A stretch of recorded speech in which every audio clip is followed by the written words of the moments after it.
بسم اللہ الرحمن الرحیم۔ السلام علیکم۔ اسرائیل کی جانب سے حالیہ پرتشدد کارروائیوں میں غزہ میں ملبے کے ڈھیر اور اس پر روتے سے سکتے امداد کے منتظر فلسطینیوں کی حالت زار نے دنیا کو ہلا کر رکھ دیا۔ بیت المقدس میں ہونے والی جھڑپوں میں سینکڑوں فلسطینیوں کے زخمی ہونے کے بعد اس خطے میں تنازع اس وقت مزید شدت اختیار کر گیا کہ جب مشرق کے بیت المقدس کے ایک گاؤں میں فلسطینی شہریوں کو ان کے گھروں سے بے دخل کرنے کے واقعہ کے بعد مسجد اقصی میں اس کے خلاف عوامی احتجاج شروع ہوا، جس کے بعد اسرائیل نے مسجد اقصی میں پولیس آپریشن کے ذریعے اس احتجاج کو طاقت سے کچلنے کی کوشش کی، اور دوسری طرف غزہ میں اسرائیل نے راکٹ داغے جس پر حماس نے جوابی کارروائی کی۔ حالیہ تشدد کے یہ واقعات گزشتہ کئی ماہ سے بڑھتی کشیدگی کے تناظر میں سامنے آئے ہیں۔ اسرائیل اور فلسطین کے درمیان یہ تنازع نیا نہیں ہے بلکہ کئی دہائیوں پرانا ہے۔ یہاں سوال یہ اٹھتا ہے کہ یہ مسئلہ کب اور کیسے شروع ہوا؟ پیارے دوستو، پہلی جنگ عظیم میں سلطنت عثمانیہ کی شکست کے بعد برطانیہ نے فلسطینی خطے کا کنٹرول سنبھال لیا۔ اس وقت یہاں پر ایک عرب اکثریت میں جبکہ یہودی اقلیت میں تھے۔ دونوں میں تناؤ اس وقت بڑھنے لگا جب عالمی برادری نے برطانیہ کی ذمہ داری لگائی کہ وہ یہودی کمیونٹی کے لیے فلسطین میں قومی گھر کی تشکیل کریں۔ یہودیوں کے نزدیک یہ ان کا آبائی گھر تھا، مگر اکثریت میں موجود فلسطینی عربوں نے اس اقدام کی مخالفت کی۔ چنانچہ 1920 سے 1940 کی دہائی کے دوران یہاں پر یہودیوں کی تعداد میں تیزی سے اضافہ ہوا۔ ان میں سے کچھ دوسری جنگ عظیم میں یورپ سے ہولوکاسٹ سے بچ کر آئی تھی، مگر اس دوران یہودیوں اور عربوں کے درمیان اور برطانوی حکومت کے خلاف پرتشدد واقعات بڑھنے لگے۔ 1947 میں اقوام متحدہ نے ووٹنگ کے ذریعے فیصلہ کیا گیا کہ فلسطین کو 2 ٹکڑوں میں تقسیم کیا جائے، جن میں ایک یہودی ریاست ہو اور ایک عرب ریاست، جبکہ یروشلم یعنی بیت المقدس ایک بین الاقوامی شہر ہوگا۔ اس تجویز کو یہودی رہنماؤں نے تسلیم کر لیا، لیکن عربوں نے بکثرت مسترد کر دیا، چنانچہ اس پر عمل درآمد نہیں ہوا۔ سال 1948 میں برطانوی حکمران یہ مسئلہ حل کیے بغیر ہی یہ خطہ چھوڑ کر چلے گئے۔ ادھر یہودی رہنماؤں نے اسرائیل کی ریاست کے قیام کا اعلان کر دیا، جس پر بہت سے فلسطینیوں نے مخالفت کی اور پھر جنگ چھڑ گئی۔ ہمسایہ عرب ممالک کی فوجوں نے بھی اس جنگ میں حصہ کی۔ لاکھوں فلسطینیوں کو ان کے گھروں سے بے دخل کر دیا گیا اور انہیں جان بچانے کے لیے بھاگنا پڑا۔ اس کے اگلے برس جنگ بندی کا اعلان ہوا تو اسرائیل نے زیادہ تر خطے کا کنٹرول سنبھال لیا تھا۔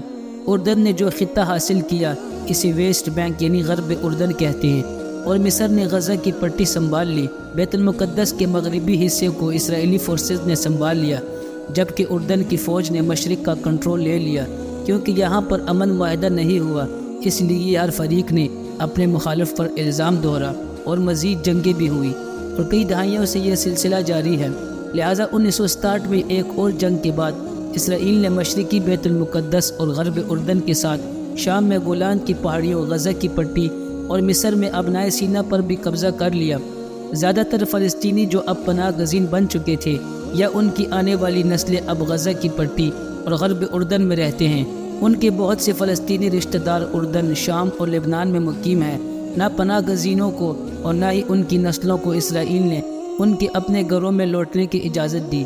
اسرائیل کا کہنا ہے کہ ایسا کرنا ان کے ملک کے لیے بہت بھاری ثابت ہوگا اور ان کی ریاست کو بطور ایک یہودی ریاست خطرہ ہوگا۔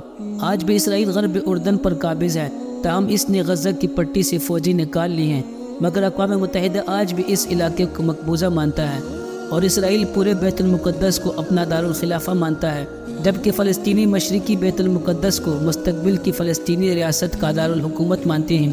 امریکہ ان چند ممالک میں سے ایک ہے جو اسرائیلی دعوے کو تسلیم کرتا ہے۔ گزشتہ 50 سالوں میں اسرائیل نے یہاں آبادیاں بنا لی ہیں جہاں 6 لاکھ یہودی رہتے ہیں، تاہم فلسطینیوں کا کہنا ہے کہ یہ بین الاقوامی قوانین کے مطابق غیر قانونی ہے اور امن کی راہ میں رکاوٹ ہے، جبکہ اسرائیل اسے مسترد کرتا ہے۔